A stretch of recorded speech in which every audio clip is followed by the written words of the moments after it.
Hi and welcome viewers to UGC Net at Quest with Vinayak. Today I will be talking about what to do after UGC Net JRF. Suppose result are to be declared and you qualify for it. So what are the diverse career opportunities open before you? आप examination clear करते हैं, results due हैं, हो सकता है इस week तक आ जाए। ऐसा होपफुल है क्योंकि आंसर की चैलेंज की लास्ट डेट काफ़ी टाइम हो गया गए हुए और इस वीक तक होपफुल है कि 26-27 के एंड तक जाते जाते आंसर की फाइनल रिजल्ट आ जाएगा और I hope all you make in. So what are the career opportunities for those candidates who qualify for NET and those candidates who qualified for JRF? So many of you might have a better understanding than this, but for all the aspirants who are just beginning to come into this field, this video is for you. So let us begin. Just like CTET जो कि school में पढ़ाने के लिए eligibility का test होता है कि आप CTET क्वालिफाई करने के बाद स्कूल लेवल पर पढ़ा सकते हैं, सिमिलरली उसी तरीके से नेशनल एलिजिबिलिटी टेस्ट कॉलेजेस और यूनिवर्सिटीज़ में पढ़ाने के लिए एलिजिबिलिटी का टेस्ट है. चाहे आपको साइंस स्ट्रीम्स में पढ़ाना, चाहे आपको ह्यूमैनिटीज या आर्ट्स किसी में भी पढ़ाना है, आपको नेशनल एलिजिबिलिटी टेस्ट क्वालिफाई करना ज़रूरी रहता है असिस्टेंट प्रोफेसर बनने के लिए. तो ठीक है, शुरू करते हैं इस वीडियो को. सबसे पहली क्वालिफिकेशन जो है असिस्टेंट प्रोफेसर की है. यूजीसी नेट में जो तीन कैटेगरीज बांटी गई हैं उसमें से असिस्टेंट प्रोफेसर एक कैटेगरी है. नेशनल एलिजिबिलिटी टेस्ट क्वालिफाई करने के बाद आप लोकल कॉलेजेस में या फिर गवर्नमेंट कॉलेजेस में, डिग्री कॉलेजेस में और यूनिवर्सिटीज़ में, सेंट्रल यूनिवर्सिटीज़ में, आप कहीं भी आप कॉलेजेस में पढ़ाने के लिए आप एलिजिबल हो जाते हैं. ठीक है. जो दूसरी कैटेगरी है वो है पीएचडी एडमिशन के लिए. नेट जो है काफ़ी यूनिवर्सिटीज़ में, सेंट्रल यूनिवर्सिटीज़ में और कॉलेजेस में एलिजिबिलिटी का टेस्ट होता है. बेसिक एलिजिबिलिटी आपको नेट रहना चाहिए अगर आप ऐसा पीएचडी स्कॉलर आप इनरोल करना चाहते हैं उस यूनिवर्सिटी में. ठीक है. तो कुछ यूनिवर्सिटीज़ इस टाइम पे, जैसे सेंट्रल यूनिवर्सिटीज़, ऐसे कैंडिडेट्स जिनका नेट क्वालिफाई है, जेआरएफ नहीं क्वालिफाई है, उनको एक एमोल्यूमेंट्स भी देती हैं. जैसे कि बनारस हिंदू यूनिवर्सिटी है, इसमें आप अगर पीएचडी कर रहे हैं और आपका जेआरएफ नहीं है, फिर भी आपको आपकी रिसर्च को सपोर्ट करने के लिए, उस 5 साल जो आप रिसर्च करेंगे उसको सपोर्ट करने के लिए आपको एक 8,000 पर मंथ का एक स्टाइपेंड मिलता है ताकि आप अपनी रिसर्च को सपोर्ट कर सकें. ठीक है.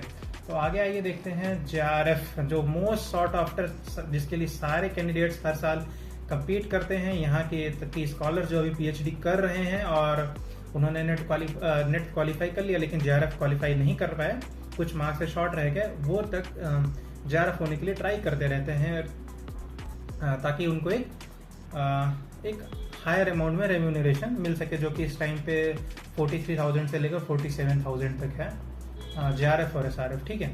तो 2 साल पीएचडी जब आपकी हो जाती है, तो पीएचडी में आप जब 2 साल अपने कंप्लीट कर लेते हैं तो आप कुछ एलिजिबल हो जाते हैं एसआरएफ के लिए, सीनियर रिसर्च फेलोशिप के लिए. ठीक है. जो कि यहाँ है. और इसके हालांकि और भी कुछ क्राइटेरियाज हैं, वो आप आगे आके देखेंगे. ठीक है. तो यूजीसी नेट क्वालिफाई करने का एक और फायदा है, रिसर्च प्रोजेक्ट्स में आप एज अ रिसर्च असिस्टेंट काम कर सकते हैं या फिर प्रोजेक्ट असिस्टेंट आप काम कर सकते हैं.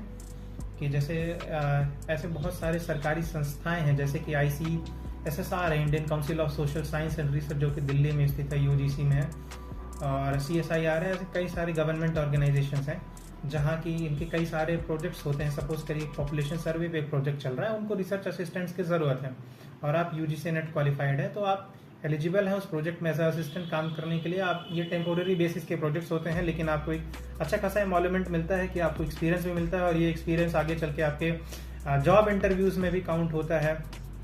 तो एक ये फ़ायदा है. सब जैसे कि ये अभी एक एग्जाम्पल मैं आपको देता हूँ. ये NCERT का एक प्रोजेक्ट है. ठीक है. और ये JPF पोस्ट के लिए, junior project fellowship at NCERT में शैक्षिक मनोविज्ञान और शिक्षा आधार विभाग, नई दिल्ली और बिंदु मार्ग पर ये स्थित है.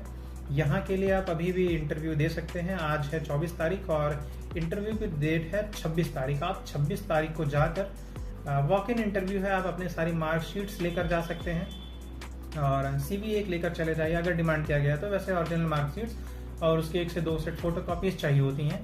तो आप यहाँ पे जाके आप इंटरव्यू दे सकते हैं. और ये प्रोजेक्ट है मार्च 2023 तक के लिए. मार्च 2023 तक के लिए ये प्रोजेक्ट है और आपको एमोल्यूमेंट मिल रहा है फॉर नेट पीएचडी कैंडिडेट्स 37,000. ठीक है.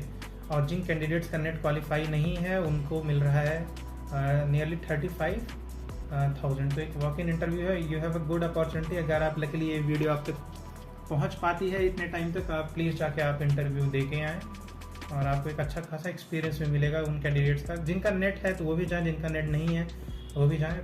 पोस्ट सिर्फ एक है यहाँ पे लिखी हुई है, ठीक है, but do not gate demotivated, try for it. Public sector jobs, UGC NET qualification also makes you eligible for being assistant or project assistant in government undertakings, public sector undertakings, and कई बार कई companies में research officer की post होती है, consultant की post होती है, scientist की पोस्ट होती है। उसके लिए भी CSIR UGC NET या UGC NET क्वालिफाई करना एक मिनिमम एलिजिबिलिटी क्राइटेरिया होता है। तो बाकी सारी अपॉर्चुनिटीज़ देख लेते हैं हमने अभी तक क्या क्या डिस्कस किया है। आप UGC NET क्वालिफाई करने के बाद एलिजिबल हो जाते हैं प्राइवेट कॉलेजेस में लेक्चरर बनने के लिए। आप कोचिंग इंस्टीट्यूट्स में पढ़ा सकते हैं, कई सारे राइटर्स बुक लिखते रहते हैं, आप उसमें उनकी हेल्प कर सकते हैं, ठीक है। एजुकेशनल NGOs जैसे टीच फॉर इंडिया है और कई सारे इंस्टीट्यूशंस हैं, आप इनमें 1-2 साल के लिए इनके अभी पोस्ट निकलती हैं, आप वहाँ पे जाके पढ़ा सकते हैं, ठीक है।